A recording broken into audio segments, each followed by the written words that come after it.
एक समय की बात है, अचानक मार नाम का एक जंगल था। कुछ दिनों से जंगल के सभी जानवर डरे हुए थे, क्योंकि उन्होंने जंगल में ऐसा भयानक भेड़िया देखा था जैसा पहले कभी नहीं देखा। सभी जानवर आपस में डर के मारे बातें कर रहे थे। अरे भाई, जंगल में तो कई खतरनाक जानवर आए हैं, लेकिन जैसा वो भेड़िया दिखता है वैसा तो आज तक नहीं देखा। सच कहा। उसके दांत नुकीले हैं, पंजे इतने बड़े कि देखने से ही डर लगे। वह कोई आम भेड़िया जैसा नहीं लगता। तभी एक बकरी दौड़ती हुई आई और बोली, भाइयों, आप लोग बिल्कुल सही कह रहे हो। मैं तो किसी तरह बचकर आई हूँ, वरना जो भी उसकी पकड़ में आया है वह जिंदा बचकर नहीं आया है। ये बात जंगल में हर तरफ फैल गई और ये बात पहुंची जंगल के राजा शेर खान तक। शेर खान गरजता हुआ जानवरों के बीच आया और बोला, तुम सब डर क्यों रहे हो? जंगल में मुझसे ज्यादा खतरनाक और कौन हो सकता है? मैं हूं जंगल का राजा शेर खान। आपने उस भेड़िए को देखा नहीं है राजा जी। अगर देख लेते तो आप भी डर जाते। तो दिखाओ कहाँ है वो। आज मैं भी तो देखूं कि कौन है वो डरावना भेड़िया जो बच्चों को डरा रहा है। हिम्मत है तो हमें शेर को डरा के दिखाए। वो पास की गुफा में दिखा था राजा जी। वहीं पर उसने मुझ पर हमला किया था।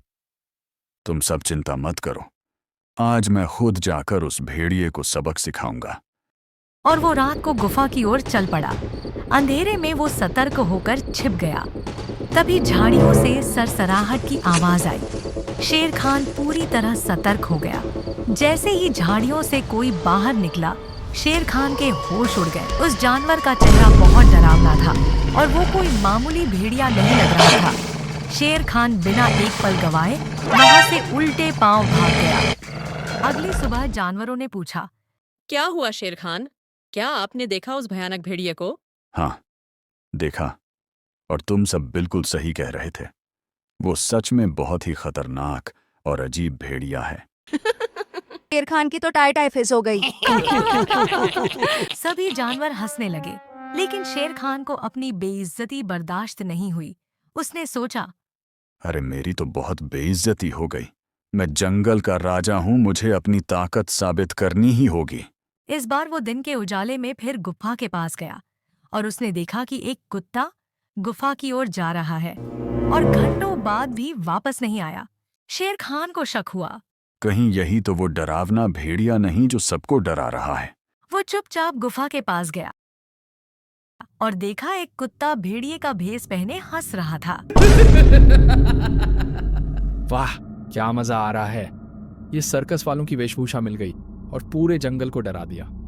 किसी को पता ही नहीं चला कि मैं असल में कुत्ता हूँ।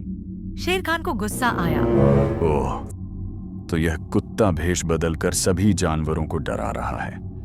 मैं इसे अब भी सबक सिखाऊंगा। शेर खान उस पर हमला करना चाहता था, लेकिन तभी शेर खान को एक और तरकीब सूझी। वो वापस गया और सभी जानवरों से कहा, उस डरावने भेड़िए से कहो कि अगर उसमें दम है तो मुझसे सामने आकर मुकाबला करे। राजा जी, क्या आप फिर से डर के मारे भाग जाएंगे? नहीं, इस बार मैं उसका असली चेहरा सबके सामने लाऊंगा। क्या कहना चाहते हो शेर खान? साफ साफ कहो। नहीं, अब मैं कुछ नहीं कहूंगा। दरअसल मैं उस भयानक भेड़िए को सबक सिखा के दिखाऊंगा। यह कहकर शेर खान वहां से चला गया। जानवरों ने खबर फैला दी कि शेर खान ने भेड़िए को चुनौती दी है और यह खबर भेड़िए तक भी पहुंच गई। फिर शाम हुई और भेड़िया बाहर आया और उसने सभी जानवरों को घेर लिया। सभी जानवर उसका भयानक रूप देखकर इधर-उधर भागने लगे। यह देखकर शेर खान बोला, तुम सबको डरने की जरूरत नहीं है, मैं उससे ज्यादा ताकतवर हूं। शेर खान, तुम क्या कह रहे हो?